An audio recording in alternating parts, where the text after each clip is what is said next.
ছেলেপক্ষ মেয়ের বাপের বাড়িতে গিয়ে যে বরযাত্রী হয়ে শত শত লোক খাওয়া দাওয়া করে, এক্ষেত্রে ইসলাম কোন সীমারেখা ঠিক করে দিয়েছে কিনা যে এতজনের বেশি যেতে পারবে না? খুব সুন্দর এবং দরকারি একটা প্রশ্ন।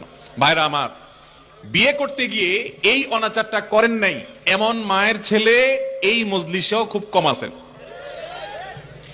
এটার নাম দিছে আমাদের দেশে বরযাত্রী। আমি এটাকে সবসময় বলি বদযাত্রী। কেন বদযাত্রী বলি? বিয়ে উপলক্ষে ছেলে হিসেবে আপনি যাচ্ছেন বিয়ে করতে, আপনার সাথে দুইজন সাক্ষী থাকবে, আপনার অভিভাবক থাকবে, কয়েকজন থাকতে পারে যৌক্তিক। কিন্তু আপনি কি করছেন? বিয়ে উপলক্ষে রীতিমতো চুক্তি করতেছেন যে আমাদের তরফ থেকে 200 লোক যাবে।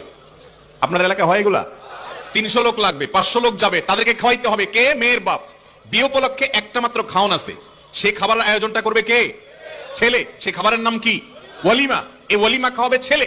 একটা আস্ত মেয়ে একটা সংসার থেকে উঠে চলে আসবে, সারা জীবনের জন্য আপনার বাড়িতে থাকবে। এই উপলক্ষে খুশির ছোট আপনি সবাই খাওয়াবেন, নতুন বউ ঘরে তুলছেন, ওই বেচারারা মেয়ের বিদায় দিয়ে দিচ্ছে, মেয়েটা চলে যাচ্ছে, মনটা ভেঙে খানখান হয়ে যাচ্ছে, এরপরে আবার 200-300 মানুষ বসে বসে খাওয়াবে, কি দুঃখে। এই জন্য এই যাত্রাটাকে আমি বলি এটা বরযাত্রা না, এটা বদযাত্রা। এটা বরযাত্রী না, এটা কি? বদযাত্রী। এটা জায়েজ নাই, বিশেষ করে এভাবে